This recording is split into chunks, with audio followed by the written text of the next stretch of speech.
So I wanted to, of course, include a 4-leaf clover on our cake because it is an Irish wedding cake, but I didn't want it to be, you know, kind of kitschy. So what I wanted to do was just make one little 4-leaf clover that we're going to kind of tastefully hide in our ivy, just so it's there to give our bride and groom a little bit of luck. So what I've got is a little bit of green gum paste, and I'm just going to roll that out, and I'm rolling that out pretty thin. And it's totally sticking. That's okay. There we go. And I forgot to mention this in the beginning of the video, but you're also going to need a craft knife or an X-Acto knife. So take your little teeny tiny pattern, and we're just going to carefully cut out 4 of these little leaves.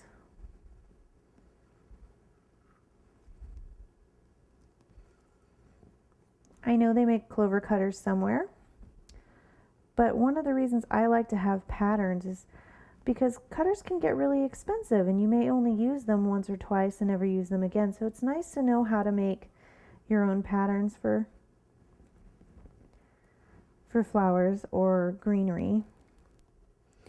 All right, and once again, we're going to cover that with our plastic wrap.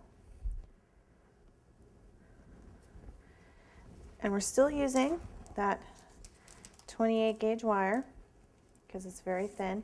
Now if you have 33 gauge wire, that will work for this particular part of the project too.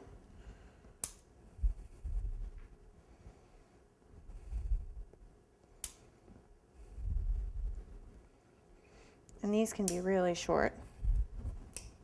2 to 3 inches is going to be plenty. And we're going to go ahead and use the same poppy veiner, but when you're using the poppy veiner for your clover, you don't want to put your clover down here at the bottom where the veins are much deeper. You want to go near the top where the veins are shallower.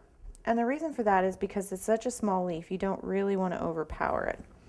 So all we're going to do is come up here, line it up in the middle,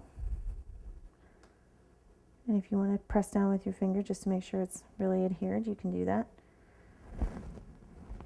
And just kind of press. And all I'm going to do is kind of pinch.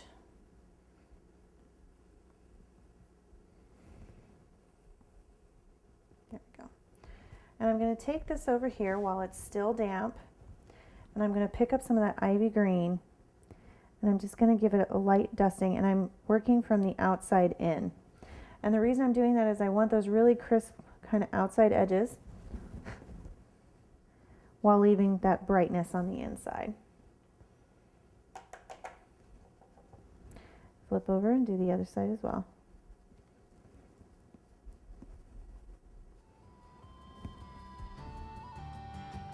Once again, I'm just going to kind of cup that with my fingers. And there we have our first little clover leaf. And I'm going to just repeat that process with the remaining 3.